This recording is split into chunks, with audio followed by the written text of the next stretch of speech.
kita menyasarkan sebenarnya bukannya Syarul Emma. Kita menyasarkan sebenarnya ialah kepala sindiket ini, orang yang memberi kelulusan dalam dana NGO ini, kan?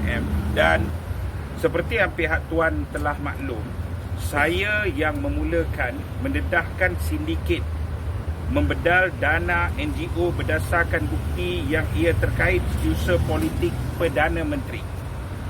Laporan polis telah dibuat pada 26 Januari 2024. Setelah polis berpuas hati dan dengan bukti yang dilampirkan dan mendapati memang ada kes, polis telah memanjangkan laporan ini. Saya dapat surat rasmi daripada makluman daripada Commercial Crime Dang Wangi. Laporan ini dipanjangkan kepada SPRM. Punya maklumat, beberapa NGO terlibat telah juga dipanggil oleh SPRM berikutnya. Beberapa individu berkaitan juga telah dirakam percakapan. Rentetan daripada itu, sekumpulan pegawai SPRM beberapa hari lepas telah menyerbu rumah Syarul Emma. Antara jaringan sindiket membedal dana NGO dan turut merampas komputer dan beberapa dokumen. Peguam Syarul Emma sahkan tangkapan itu. Malangnya, selepas tangkapan tergesa-gesa, Ketua Pesuruhjaya SPRM keluar kenyataan ia bukan tangkapan. Sebaliknya hanya dipanggil rakaman percakapan. Kenyataan Azam Baki sangat lawak kerana siap tangkap di rumah dan ada rampasan. Hanya dipanggil rakaman percakapan. Karutlah benda tu. Kamu pergi rumah orang dengan sekumpulan anggota SPRM, kamu ambil dokumen, ambil laptop, bawa sekali, dan itu hanya rakaman percakapan. Persoalannya, apa yang berlaku seolah-olah ada yang menelefon ataupun menghubungi Azam Baki arah lepaskan dan pulangkan semua rampasan. Sangat pelik. Contohnya, SPRM rampas laptop. SPRM ni pegawai dia buat kerja teliti. Nak rampas satu benda bukan senang. Dia perlu laporan dan sebagainya. Dah tangkap, rampas laptop, bawa pergi SPRM. Dan tiba-tiba budak ni kena lepas. Dengan laptop sekali kena lepas. Yang laptop pun kamu tak sempat tengok pun. Nak tangkap ni kena pergi hantar forensik, kena apa kan. Saya kawan-kawan ramai yang pernah kena rampas gadget ni kan. 2 tahun lepas sampai hari ni pun tak balik lagi gadget kan. Siapa yang panik dan takut jika siasatan ini berjalan dengan betul dan dia akan kantoi? Siapa yang takut sebenarnya?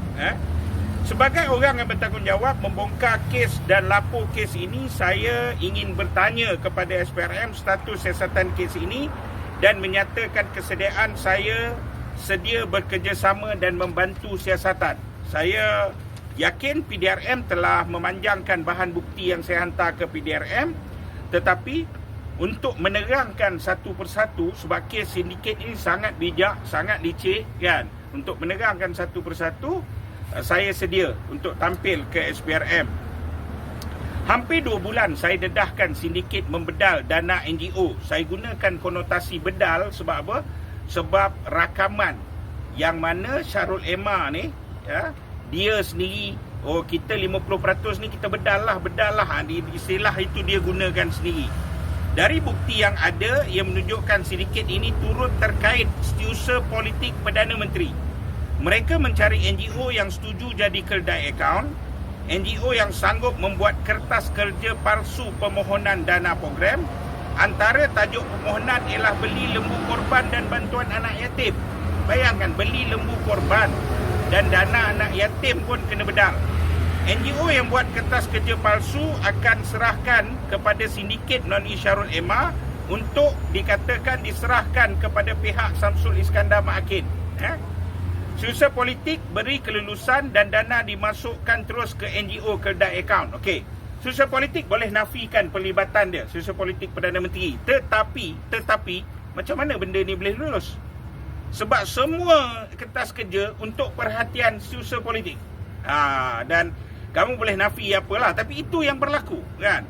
Berdasarkan bukti, ada menunjukkan sebaik wang dapat ke NGO kedai akaun, duit masuk terus daripada ICU, Kementerian Keuangan, Susun Politik minitkan kelulusan, duit masuk 50% perlu wang diperolehi dipulangkan kepada Syarul Emma untuk diserahkan kepada Samsul. Tambahan 5% untuk Syarul Emma, 55% dah gone untuk pulangkan balik. Baki 45% NGO terbabit perlu berbagi pula dengan bawah Syarul Emma, ada orang yang tukang cari. Baki 45% kena bagi pula. Dan saudara bayangkan, tinggal 25% permohonan nak beli lembu, permohonan nak bantu anak yatim. Jadi tak? Tak jadi, kan?